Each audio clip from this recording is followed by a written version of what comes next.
यहाँ से engineering data में आ जाता है ना, और इसको हम कर लेते हैं अपना मटेरियल असाइन कर लेते हैं। जनरल मटेरियल में चलते हैं। एल्यूमिनियम ले लूँ कि फिर लूँ बता। एल्यूमिनियम का नहीं होगा, एमएस का होगा। आयरन एमएस का, एमएस तो नहीं होगा। अच्छा, इसमें और हम इंक्रीज कैसे कर सकते हैं? मटेरियल डाउनलोड हो सकता है कहीं से, कुछ हो सकता है? सर आप बना सकते हो अगर आपके पास प्रॉपर्टीज़ हैं। वैसे डाउनलोड नहीं होती, कोई है तरीका? डाउनलोडिंग का सर मैं कुछ कह नहीं सकता।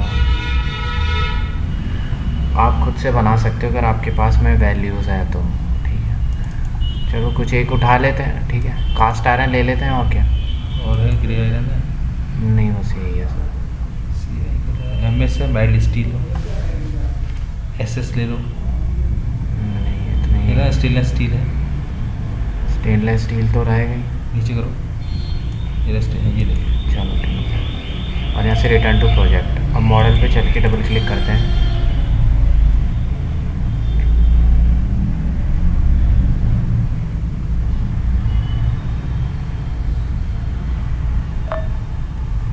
तो आपके यहाँ पे लॉक आ गया है। किसी एक साइड से फिक्स कर लेते हैं, है ना, और एक साइड से हम इसको फोर्स लगा लेते हैं। इसको हम ये तो करके देखेंगे कि ये कितना अंदर दबने पे टूट नहीं रहा। स्ट्रेस देखेंगे ना, कहाँ कहाँ पे सबसे ज़्यादा स्ट्रेस है, क्योंकि जहाँ ज़्यादा स्ट्रेस होगा फ्यूचर में फेलियर भी वहीं से होगा। एक्चुअली क्या है ना, वही चीज़ इंपॉर्टेंट है। तो एक काम कर लेते हैं ना, इसको एक होल पे से फिक्स कर देते हैं, एक होल को कंप्रेस कर देते हैं। बात तो वही है। वही अब आप मेरे को पकड़ लिया, ठीक है ना। एक्चुअली मैं समझा नहीं पा रहा था कि हमें करना क्या है, ये आपने सही बताया।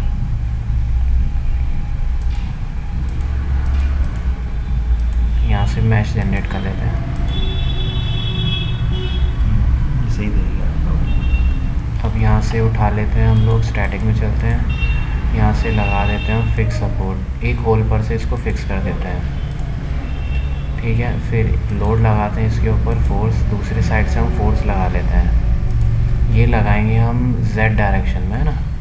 अप्लाई करते हैं, वेक्टर में चलते हैं और यहाँ से कंपोनेंट में आते हैं। यहाँ से क्योंकि देखो Z डायरेक्शन बैठ रहा है इधर की तरफ, तो इसे Z डायरेक्शन में लेते हैं। कितने का फोर्स लगाओगे बताओ? 1 न्यूटन का बहुत होगा।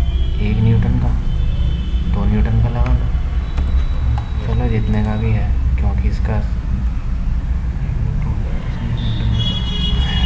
Z में इधर आ रहा है ये, तो इधर की तरफ किस डायरेक्शन में आएगा?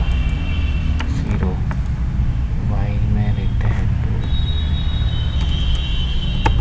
ओके, ये है इधर की तरफ। और यहाँ से X कंपोनेंट में देखा, अच्छा वो X है, सॉरी X में लगेगा ये। X में लगा देते हैं 2। इधर की तरफ है तो इसे -2 कर देते हैं, उधर की तरफ आ जाएगा। ठीक है, 2 बहुत है, इधर की तरफ है। अब यहाँ से यहाँ सॉल्यूशन में जाके एक स्ट्रेस ले लेता हूँ मैं, है ना। स्ट्रेन पता तो है ना, स्ट्रेन। तो स्ट्रेन ले लेते हैं और यहाँ से एक डिफॉर्मेशन उठा लेते हैं, डायरेक्शनल डिफॉर्मेशन उठा लेते हैं ना। डायरेक्शन में X की डायरेक्शन में ही दिखाएगा मेरे को। अब यहाँ से सॉल्व कर देते हैं।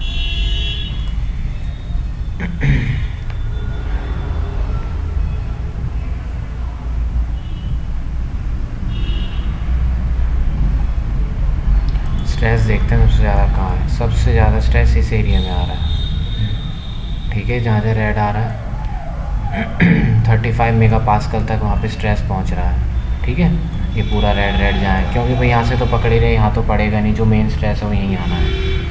फिर इलास्टिक स्ट्रेन, अब स्ट्रेन देखते हैं कितना बैठता है हमारा।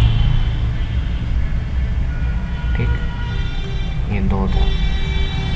यहाँ से डायरेक्शनल डिफॉर्मेशन, सबसे ज़्यादा डिफॉर्म यहाँ से हो रही है बॉडी, देखने जहाँ रेड पोर्शन आ रहा है। स्ट्रेस के लिए अपने पास ये है, तो प्ले भी हो रहा है। और लगाओगे तो सर और भी दिख सकता है आपको, और भी फोर्स अगर मैं बढ़ा दूँ तो बढ़ाऊँ क्या फोर्स? और बढ़ा के देखिए, इसको -5 कर देते हैं, या -8 कर लो, देखते हैं क्या होता है।